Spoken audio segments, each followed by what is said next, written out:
Okay.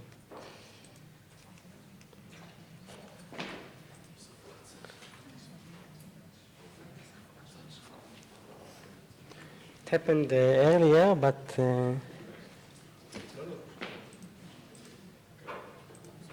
okay, great.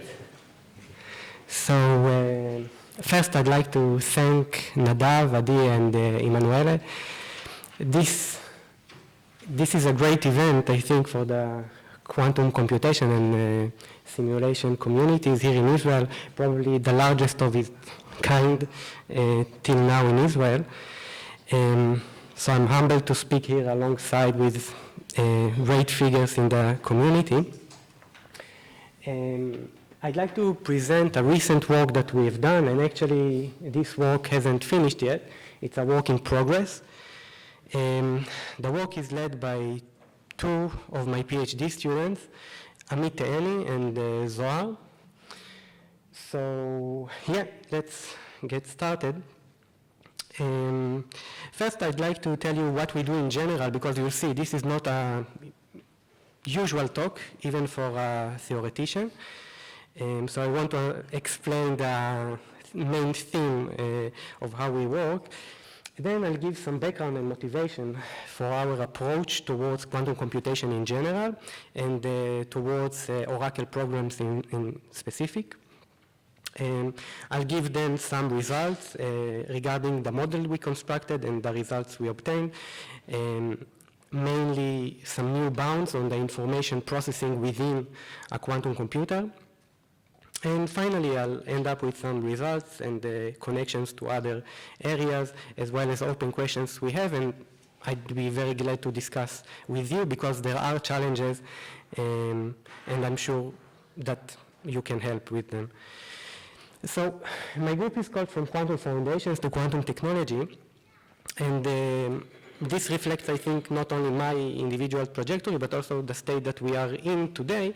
There are still many open questions in quantum mechanics and quantum field theory, and nevertheless, we successfully apply the principles of quantum mechanics and do great things in technology. So in this slide, I gathered some recent results in the realm of quantum foundations. These are the main topics that my group is studying on the foundational side. And on the technological side, one of them, as you can see, is quantum computation, which I'm going to discuss today, but actually the main one is probably quantum sensing if we talk about technology. So anyway, the scheme which I'm going to present today an example of is starting with some fundamental question. Why on the most fundamental level things in the physical world work the way they do? This is how we start the research, and then we do some optimization of existing applications. We use them for new applications and invent some new schemes. And this, for instance, has worked for us when we devised the principle called the relativistic independence. And this principle, which unites generalized uncertainty and relativistic causality, allowed us to explain the source of quantum non-locality, and we understood that beneath entanglement lies uncertainty. This was a general result we obtained, and once we obtained this fundamental result, we could come up with some applications thereof, such as new bounds on entangled states, multiplicative Bell inequalities, complementarity relations, entanglement detection schemes, quantum games, and the hypothesis was that when we study uncertainty relations and commutation relations within quantum algorithms, we can better explain them, and perhaps one day we can even devise better or new quantum algorithms using the physical mechanisms underlying them, and in specific, non-commutativity. So we went to test this hypothesis, and we started with Shor's algorithm. So you all know how it works, you know the gates. We calculated the norm of the commutators between the gates, and we saw that when we increase the number of qubits, the norm of the commutation between the Hadamard gate and these phase gates scales exponentially. So we see that quantumness in this narrow aspect of non-commutativity really increases exponentially in Shor's algorithm, which was a nice hint. Then we went on and studied Grover's algorithm. So it could be nice, because in Shor's algorithm we see exponential speedup, in Grover's algorithm we only have polynomial speedup. So you can ask, can we see this eventual behavior of the algorithm at the level of the physical gates? Can we track down the strength of the algorithm to the algebra of the gates composing it? And not entirely surprising, we saw that the norms of the commutators within Grover's algorithm scaled much, much more weakly than those in Shor's algorithm, or Doi-Joza. So here, they don't grow with n. They reach some constant value. So there is some non-commutativity within Grover's algorithm, but it's much, much weaker than the non-commutativity within Shor's algorithm. Emanuele. Sorry, can you redefine, maybe I missed it, which commutator between what and what? So the commutator in Shor's algorithm was taken between the Hadamard gate of the multiple qubit and We have many qubits, so which Hadamard? you can take any of these and find the commutation relation. Okay?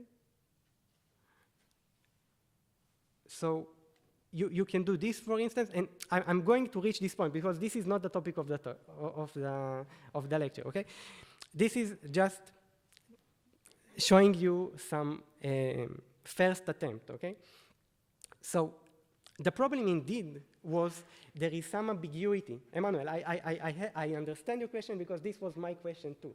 There is some ambiguity here. You can define the commutator in various ways between various gates, and you can calculate the norm of the operator in various ways. So this is why we eventually abandoned this method. It showed us that there is some source of quantum computation within the algebraic level, but eventually it cannot lead to conclusive results because of this ambiguity, because we can calculate many different commutators and it's not entirely clear between what and what. So here you can see, for instance, in Grover's algorithm that we use a different commutator. It's always between the Hadamard gate and the following unitaries. But indeed, there is some ambiguity, and this is why we abandoned eventually this method. So what we did next was to think about quantum algorithms in a more general framework. We didn't want to have any limiting assumptions, and we didn't want to have any ambiguity. So we went to the most general scheme. And before showing you what we actually did, I want to start with some impressions of mine which motivated this research. So although dozens of different quantum algorithms are known, we can see them, for instance, in this list, which continues to update. We know that many of these algorithms belong to just a few families of algorithms.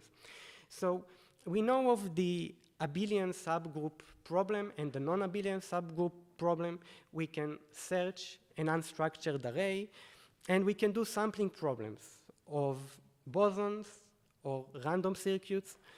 We can do adiabatic optimization, we can do quantum walks, but not much more than these fundamental problems. There are more. This is not an exhaustive list.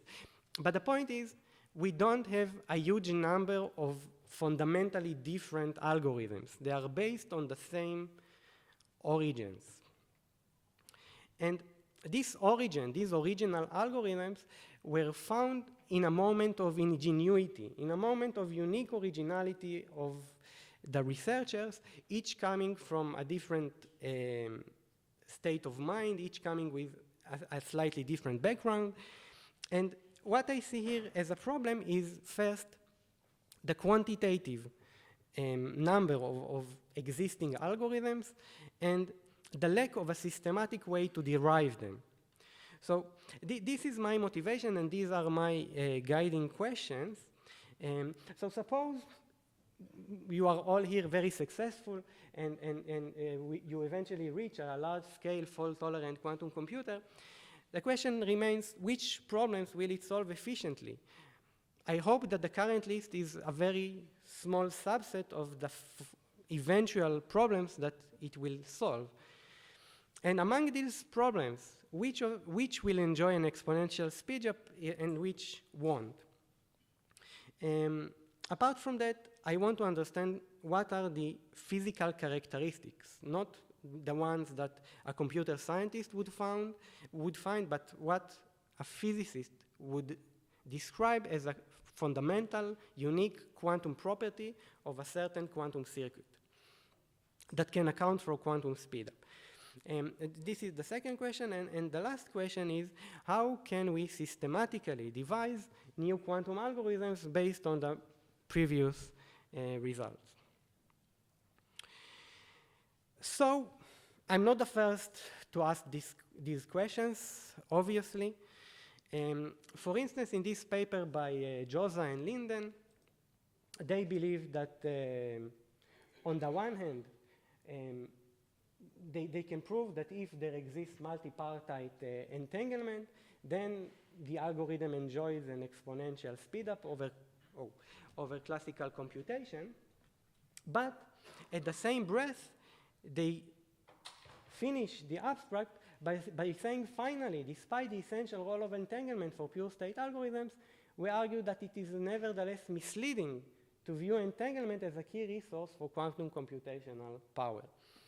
So this initial naive thought turns out to be wrong, probably. And one of the reasons that people think this result is wrong is called the Gottesman-Neal theorem. So suppose you perform some quantum computation, and the only ingredients that you have is a state prepared in the computational basis. You have some Hadamard gates, phase gates, controlled knot gates, and Pauli gates, and you eventually make measurements using the Pauli group. This group of gates allows maximal entanglement. Okay? When you use these ingredients, you can reach maximally entangled states, but nevertheless, when you use only these ingredients, your algorithm can be efficiently simulated on a classical computer. So entanglement is not apparently a necessary ingredient for a quantum computer. But again, it's sufficient, sufficient. It's not sufficient. So people have continued to think, and they suggested quantum discord as another resource, but mostly in the realm of non-pure states.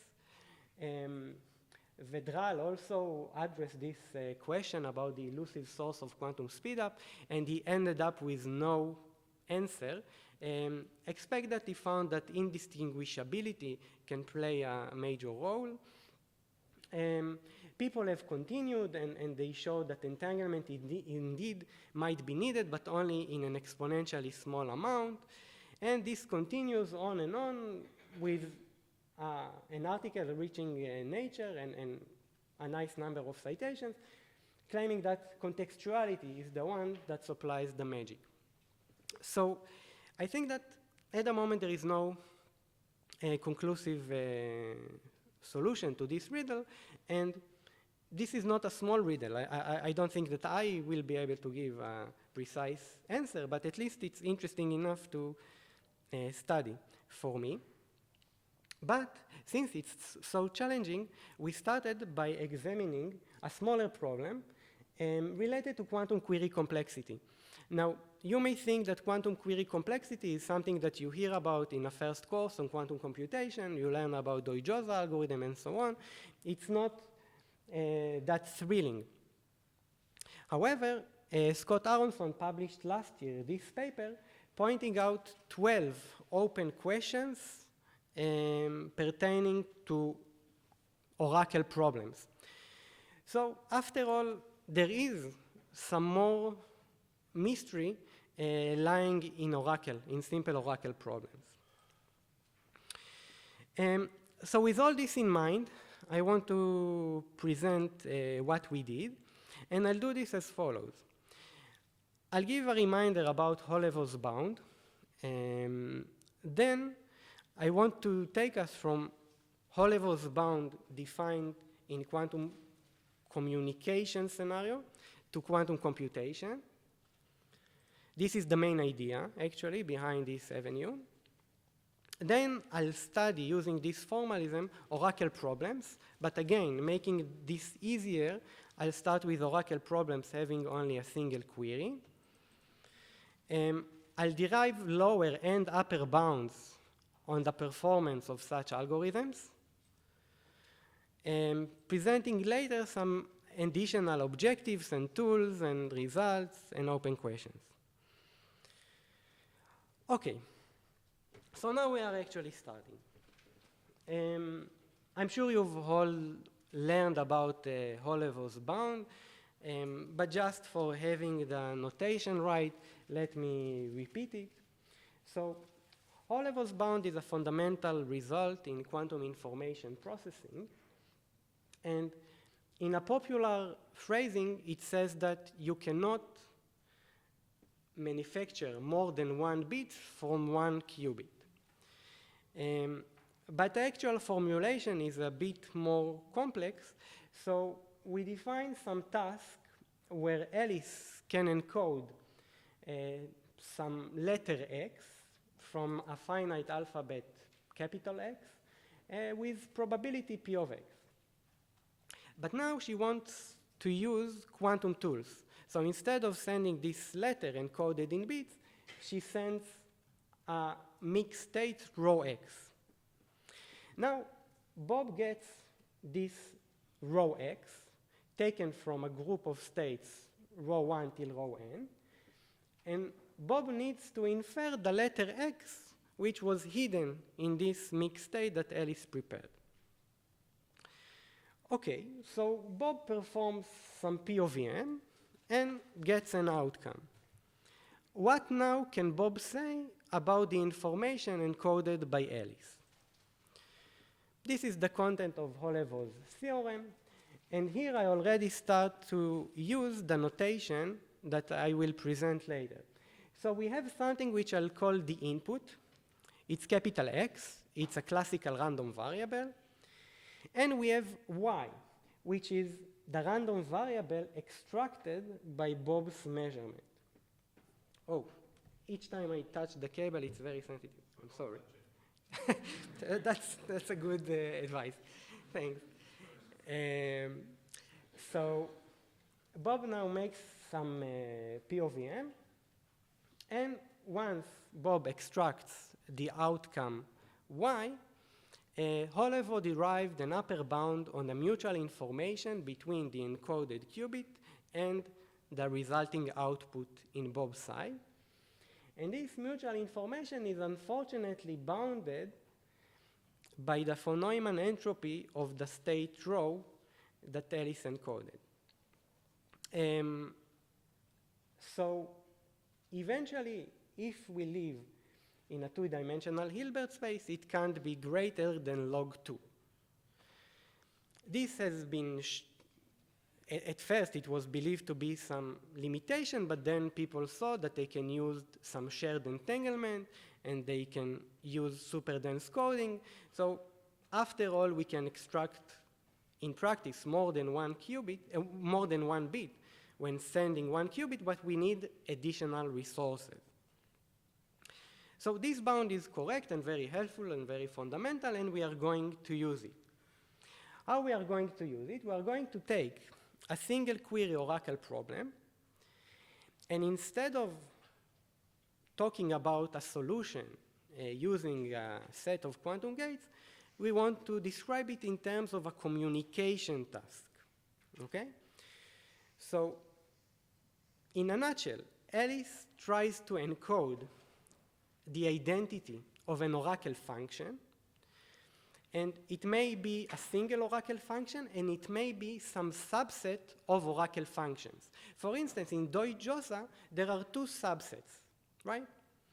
There are constant functions and there are balanced functions. Bob gets the output of the quantum circuit and needs to infer whether the oracle function used by Alice belongs to this subset or the other subset. Okay?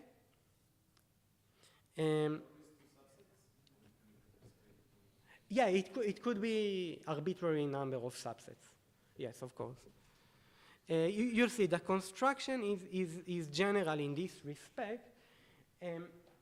So we are saying that there is a large set of all possible oracles, but this large set of oracles is partitioned into disjoint classes. So what we have here is a disjoint union of some smaller subsets of all oracles. And again, the task of Bob is to infer which subset was used. This is when we say that the algorithm was a successful one. So now you know how the algorithm works. We need to have some oracle implementing a unitary gate UF, which depends on a single oracle function. This could be assigned some probability distribution PF. The PF can be, if you want, uniform. It can correspond to the properties of these functions. For instance, there are much more balanced functions than constant functions. So we want to embed these specific properties of the functions within the probability distribution PF. And the objective is to find the class J, this family of special oracles, when doing the final measurements in the algorithm. Okay? So if we want to make this again more concrete, we have the n-bit Doi-Josa problem that you know about, and now the set of oracles is just the set of all functions from 0, 1 to the power of n to 0, 1. So we get a bit string and we return a bit. These are the initial conditions of the Doi-Josa problem. And we need to find out whether the function that acts on these sets is balanced or constant. Okay, so the partition here is simple. We take this set of functions and we divide it into two disjoint sets. The sets of balanced functions, AB, and the set of constant functions, AC. For each function that we choose, that Alice prepares, she now implements this oracle UF. The oracle UF acts on her qubit and an additional register, and we get the outcome of the oracle. So I hope that you understand here how to make the general scheme more specific and how to tailor it to any specific oracle problem. If this is the case, I can return to the more general case. The more general case of a single query quantum algorithm is we initialize a quantum computer with some pure state psi naught. We can generalize it to mixed state. I don't think it's a fundamental difference. Then we apply some unitary V. This is usually Hadamard to the power of n, the number of qubits. Then we perform a single oracle query. Then we apply an additional unitary W. In case of Doi-Josa is again Hadamard times n. And finally, we make a measurement in the computational basis of the resulting state, W, the final rotation, UF, the oracle, V, the initial rotation, psi F, the initial state. So this is the recipe, and I think it applies to any oracle problem whatsoever, including Grover's algorithm, for instance. Now Bob makes a measurement in a computational basis. He finds some value y, and now we are going to phrase when the algorithm is successful. So, okay, I think we can skip this slide because I already gave all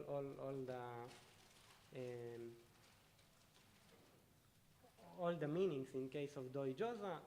Anyhow, the initial state is 0 times n times 1. The first unitary is Hadamard times n plus 1. The final is Hadamard times n. And we have some single query implemented by a unitary gate UF. Finally, Bob makes a measurement of the n bits in the computational basis, gets a string belonging to 0, 1 to the power of n.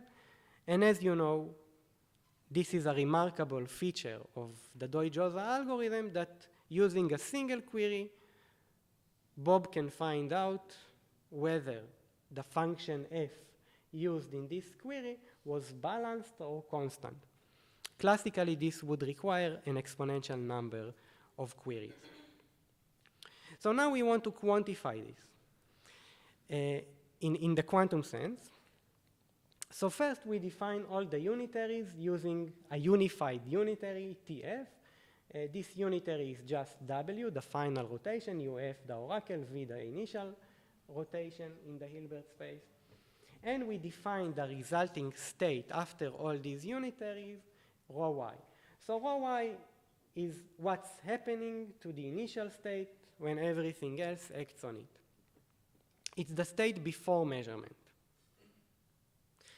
And as I said, when we get this final state rho y, we want to infer the f that acted here. Okay, so this is a quite general formulation. So we can rewrite rho y in an alternative form, but actually it doesn't really matter.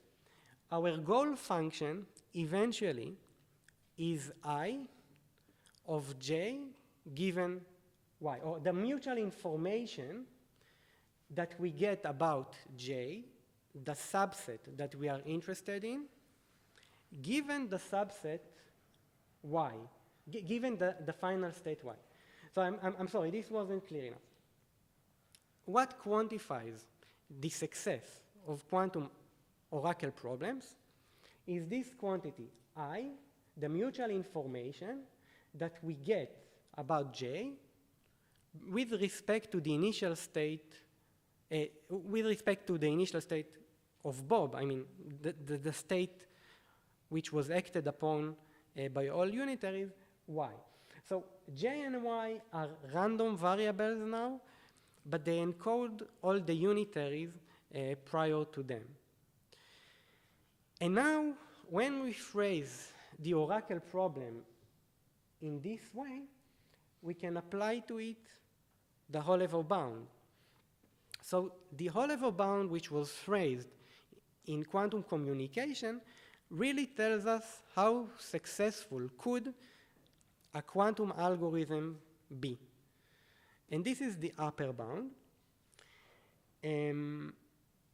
Now, when we get this bound and when we measure or evaluate the mutual information between the oracle subset and the output state and the outcome y, we can compare the performance to a classical algorithm. So with a classical algorithm, it's easy because what we used were only random variables. So we have the random variables j and y. They were applicable in the quantum case, but they are also applicable in the quantum case. They are also applicable in the classical case. And we can repeat the same procedure in classical algorithms. Eventually, what we want to find out is the quantum advantage. And now we can formulate the quantum advantage as A, which is the difference between the best quantum algorithm, maximizing the mutual information of the oracle with respect to the output state y, minus the best classical algorithm that did the same. So performance now is measured in terms of mutual information, and hopefully this way one can characterize some various oracle problems, which we actually did for several of these. And one of the main results now can be phrased in this way. Our figure of merit, mutual information between J, the oracle subset, and the output state Y, is bounded both from below and above. So whenever you give me an oracle problem, I can tell you, in principle, which which gates to use in order to maximize these upper bound and lower bounds. And what stands here in these bounds are interesting quantity, because S of rho y quantifies the amount of correlations between the oracle and the qubits, and the conditional entropy H of y given J quantifies the average degree of superposition within the algorithm. So we have here a balance between non-local correlations and local correlations. Both are important, and none can be neglected, at least according to this logic. So when we analyze Doi-Josa, we see that indeed it saturates both bounds. This algorithm is unique because both bounds turn out to be tight. It's optimal in a very precise sense. And now, I don't have much time left. So to make one step further, I need to introduce quantum discord, which I won't do. But I do want to show you the results for Grover algorithm. And for Grover algorithm, we see a major difference. This average amount of superposition is clearly lacking. We see that instead of increasing, it decreases with the size of the problem. So it doesn't become more quantum. It employs a lesser amount of interference. And this is perhaps a hint why it's less successful than Shor's algorithm or Doi-Josa algorithm. And here I think there is less amount of arbitrariness with comparison to the commutation relations, and this is why I'm more confident about this way. And just as a final note, I want to mention that this lacking quantity, H of y given F, the conditional entropy of y, the output state, given the oracle, is actually what people call irrealism. So irrealism can be defined in various ways. One of them is the sum of coherence and the non-minimized discord. So the lacking ingredient in Grover's algorithm is this irrealism. It's not irrealistic enough.